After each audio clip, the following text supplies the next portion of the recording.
AP industrial development corporation సమావేశాన్ని వర్చువల్గా నిర్వహించారు. ఈ మీటింగ్లో ఆ సంస్థ చైర్మన్ డేగల ప్రభాకర్ పాల్గొన్నారు. ఏపీ ఐడీసీ ఏర్పడిన తర్వాత నుంచి ఎన్నో పరిశ్రమల ఏర్పాటుకు తగిన కృషి చేసిందని ప్రభాకర్ తెలిపారు.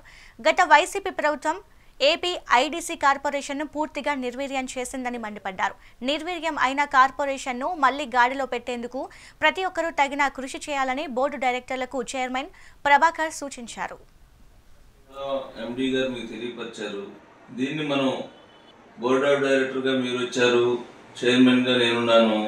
దీన్ని ఏదో ఒకటి కంటిన్యూ చేసి మనకిచ్చినటువంటి ఏదైతే మీరు డైరెక్టర్ కానీ చైర్మన్గా కానీ ఏపీఐడిసిలో ఏదో ఒకటి మనం చేయాలనేది ఒక ఇంట్రెస్ట్ తోటి ఈ ఏపీఐడిసి కంటిన్యూ కావాలని చెప్పేసి మనందరి ఈ అకౌంట్స్ అన్ని కూడా చాలా ఇంట్రెస్ట్గా అతను కూడా వీలైనంత వరకు టైం కేటాయించి మ్యాక్సిమం ఈ ఏపీఐడిసి ఓల్డ్ వర్క్ అంతా ఫినిష్ చేసేసి ఏదైతే ఇండస్ట్రియల్ డెవలప్మెంట్కి సంబంధించి ఈ కార్పొరేషన్ ఏర్పడిందో దాన్ని ప్రజలకి ఏ రకంగా ఉపయోగపడుతుందో దాన్ని ఎలా అయితే చేద్దాం అనేది మీ అందరం కూడా ఒక డిస్కషన్ చేసాం. ఇప్పుడు డైరెక్టర్గా మీరు కూడా వచ్చారు. మీ సలహాలు ఏదైనా కానీ ఇచ్చి మనం ఏపీఐడిసిని ముందుకు తీసుకునే ప్రక్రియలో మీరు అందరూ కూడా భాగస్వాములు కావాలని చెప్పేసి అలానే సీఎం గారితో కానీ అలానే మాట్లాడి ఈ ఏపీఐడిసికి కావాల్సినటువంటి ఇది కంటిన్యూ కావాలంటే కావాల్సిన కొన్ని నిధులు కూడా మనం